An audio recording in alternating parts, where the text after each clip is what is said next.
Narendrabhai Modi car પુલિંગની વાત કરતા હતા. હવે ખેડૂતોએ કાર્ડ પુલિંગ કરવાનો વારો આવ્યો. એનું કારણ એ છે કે પહેલાં સરકારે કોમર્શિયલ ગેસની અંદર 1000 રૂપિયા ભાવ વધારો કર્યો, પછી ખાતર ઉપર 850 રૂપિયા ભાવ વધારો કર્યો, ત્યાર પછી પેટ્રોલ ડીઝલ ઉપર ભાવ વધારો કર્યો, અને હવે સીએનજી પીએનજી એલપીજી ઉપર અને ટ્રાન્સપોર્ટેશન ઉપર મોંઘવારી આવવાની છે.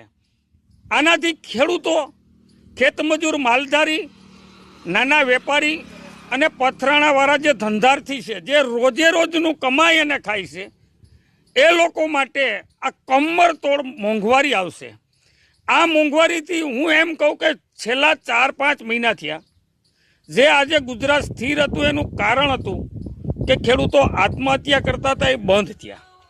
અને હવે આ મોંઘવારીથી ખેડૂત એક નહીં, ખેતમજૂર, માલધારી, નાનો વેપારી, પથરાણાવાળા, ધંધાવાળા બધા આત્મહત્યા તરફ વળશે. કારણ કે આ મોંઘવારીની અંદર પૂરું કેમ કરવું? દિન પ્રતિદિન માની લો કે આજે 5 રૂપિયા વધ્યા બચત થઈ ઘરમાં, તો સવારે 20 રૂપિયાની મોંઘવારી આવે છે. આખીર પ્રજા કરે શું? ઘર પૂરું નથી થતું, વ્યવહાર પૂરું નથી થતું, સામાજિક રહેવાતું નથી, લાઇટ બિલ ભરવા, ટીવી બિલ ભરવા, મોબાઈલ બિલ ભરવા, તમામ પ્રકારના દૂધ બિલ ભરવા, છાશ બિલ ભરવા, બિલ એટલા બધા મોંઘા થઈ ગયા કે આખીર તમામ જનતા ઉપર લાખો ઉપરનું દેણું થઈ ગયું છે. ન હુજે કોઈ પણ નજર, આખીર જમીન વેચે કાં તો આત્મહત્યા કરે.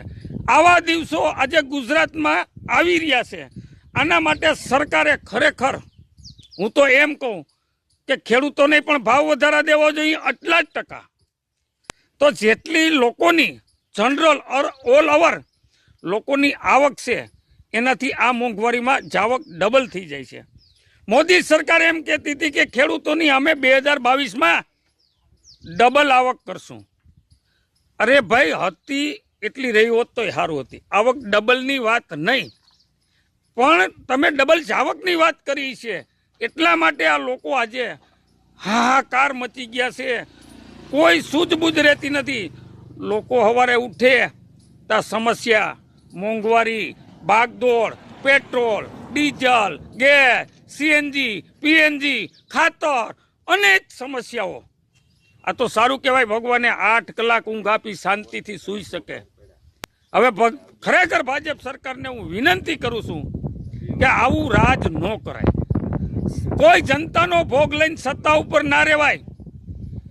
જનતા છે તો તમે છો, બાકી એન્ટાર્કટિકા ખંડની અંદર બનાવો તમારી સરકાર, કારણ કે ત્યાં જનતા નથી. આખીર જનતા તમારા માટે આશીર્વાદ છે. જો કોઈ માણસ જીવતો હોય છે તો ટેક્સ ભરશે, મરી જાય તો ટેક્સ નહીં ભરે. હવે ટેક્સની મર્યાદા બંધ કરો, મોંઘવારી ઓછી કરો, નકર ગુજરાતની અંદર આવનારા દિવસોની અંદર નવનિર્માણ આંદોલન પાર્ટ 2 પેદા થશે.